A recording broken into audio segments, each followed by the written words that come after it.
major issues this week. Can the police, are they equipped to protect sensitive information?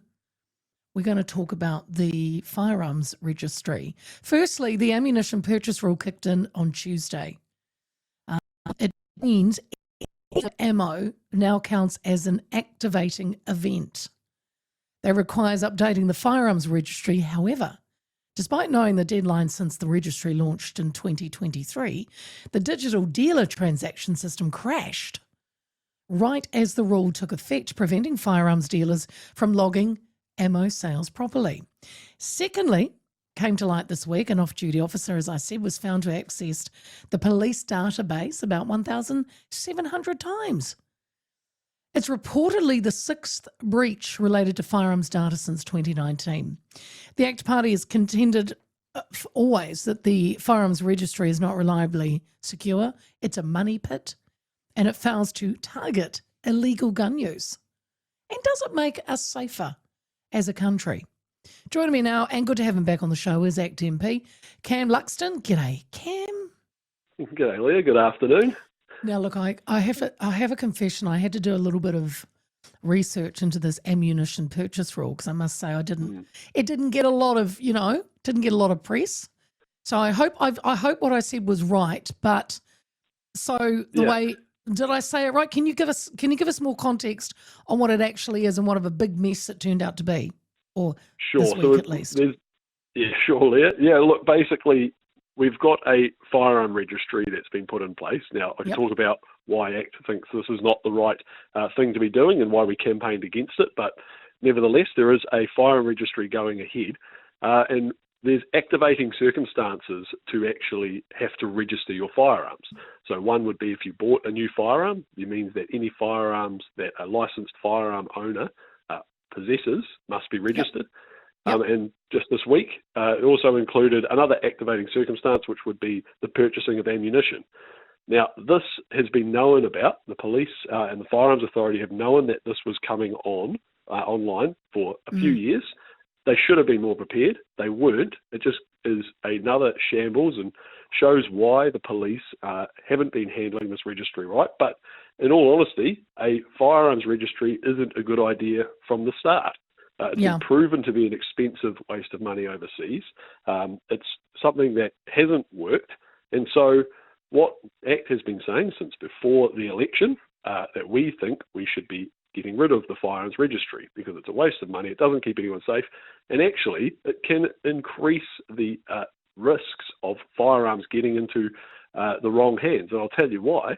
Because if you've got a registry, one place where all the knowledge is held about who owns firearms, where they live, and what sort of firearms they've got, and then you put that in one place and then have multiple, like you've just said, Leah, multiple privacy breaches, that is basically a steal to order list.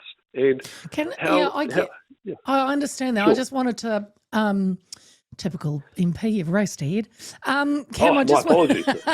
There's a lot to be said, though. Yeah. There's a lot to be said. No, with this, I just wanted to quickly, I just had a quick question about the ammunition purchase rule. So the dealer's log, the system went down, right?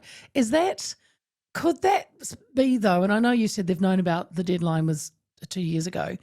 Is it, as one of those cases, I'm not trying to make excuses, but I kind of am, I suppose.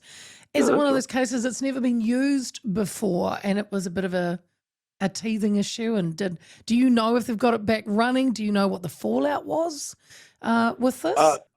Well, I think it goes to a pattern of problems. Now, I'm a licensed firearm owner.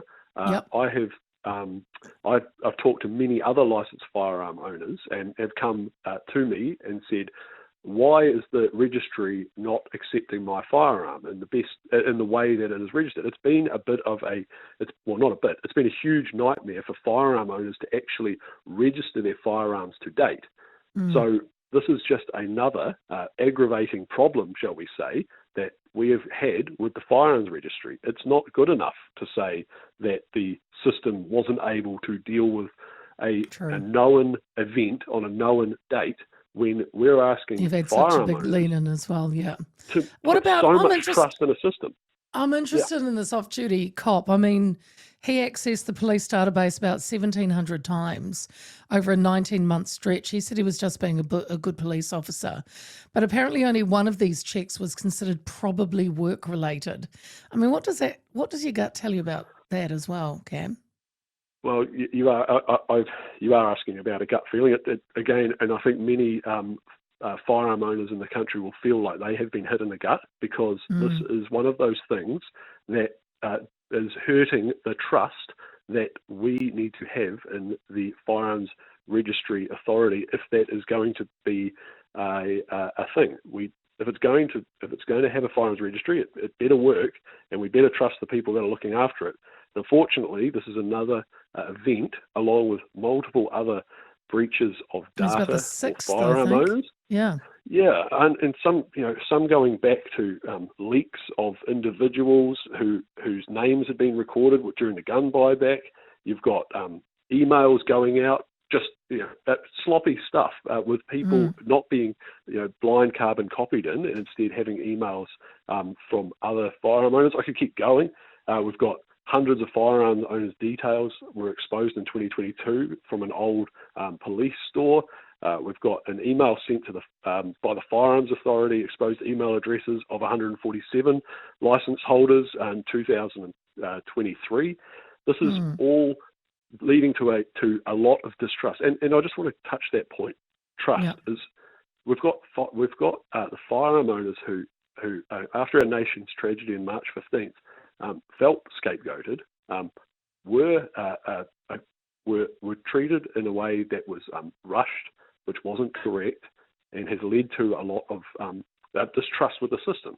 And we can't and to expect firearm owners to just to say, oh, that's okay, maybe it was fair enough, just isn't good enough. We're talking about something here that is incredibly dangerous, to have a list of firearms and their owners and their addresses, what they have in a depository with a organisation that has shown an inability to keep data safe. Now, let's just say, what if you were to say we need to have a registry so that we know who owns firearms and when they are used by someone who shouldn't have them. If that is the case, why would you create a system where it says, here are the firearms, if you're a bad actor and you're going to go and you would like to go and steal to order, perhaps, here's where you can go if we have a data breach. I mean, the downstream consequences are quite major, and the perceived benefits up front are not all they appear. Now, I'll just put one other thing out there. I mentioned that before the election, ACT campaigned on opposing a firearm registry. Unfortunately, when it came to coalition negotiations, there was a difference of opinion between our coalition partners. So you're a Tauranga man, aren't you? Yes, I am. Yep. Can we discuss just briefly the Flash New Council building that's been unveiled? The new I've got to tell the listeners, new 8-storey building, office building. It's been leased by Tauranga City Council for 15 years at a cost of $91.9 million. And it's had approximately $33.5 million spent on an interior fit out. That's right. Wow, Cam. Yeah. Wow. Look. I mean, listeners, I don't want to get too much into the history of it, but I mean, listeners might know that Tauranga City Council had commissioners appointed by the Labor government to oversee the management of the Tauranga area. There was a lot of decisions made in that time which are coming to light, and I know you've had others on the platform talking about some of the issues about the marine deal, about a few other things, but this one is a pretty big one. So we've got a new council building, as you say, very expensive. It's a very flash building, a bit over the top, I would have thought, and in a place where ratepayers are looking at a 10% rate increase on top of previous year's rate increases and a heck of a lot of debt. This is the sort of thing that the council doesn't need to be seen. But the opening happened this week. The commissioners came back for the opening, and good on them. But crikey, in a town where we've got some incredibly high rates that are just getting higher, as many parts of New Zealand do, this is not something that Tauranga needs. Now, as you say, 91 and a bit million for a 15-year lease. You know, this is on land that the council sold at a discount. It was to the developer. Now, the discount they claim was for, you know, because they need to repair there was a lot more soil work to be done, a lot more substructure, but you know, we got tied into a. So they've sold it, and now they're releasing it back for 91.9 million. Well, sold the land. The developer built the building. And went, this is what it's going to cost. And the real shocker is, you know, it claimed of a $45 million. A $45 million building. Personally, I feel like that's quite a low number, but you know, we shall see. It raises a lot of eyebrows because, you know, if like you mentioned, Leah, $33.5 million for a fit out on a building worth $45 million, as well as signing a 15-year lease. I tell you what, I want that deal. And I tell you what, you got a lot of they've got a lot of admin too, because it said it's consolidating around 1,000 admin staff under one roof. Indeed. The council staff has, in the last 5 years, I think the numbers are about, in the last 5 years, it went from about 650 to 1,150. The costs have increased, off the top of my head, something about 260 million a year to around 500 million a year, I think, from the top of my head. It's really getting quite expensive and quite obvious. And look, a lot of people come to me and say, you know, these rates are ridiculous. What's going on? But look, to finish the potted history of Tauranga, do you point them to the nice council building and say, "There's a public cafe in the bottom. Apparently, there's a public cafe opening, so go and have a cup of coffee there."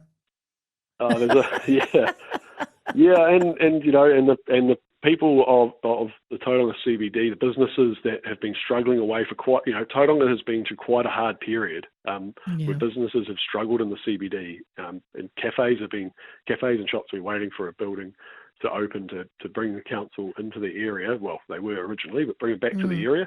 That's not the sort of news that a small business owner wants to hear. But you know, like I'll just finish the potted history. I mean, the commissioners were gone by this government. This government removed the commissioners and brought democracy back.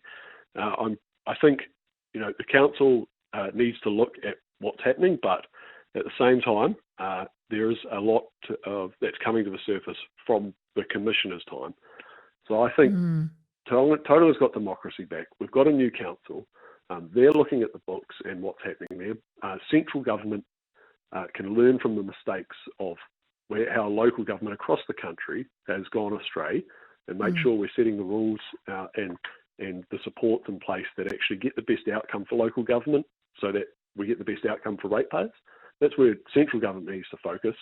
But, you know, while central government's focusing on reducing the cost of living and getting inflation under control, by making sure our spending is going on the right things, local government also needs to do that. It's not good enough that New Zealanders, on average, are facing 12.2%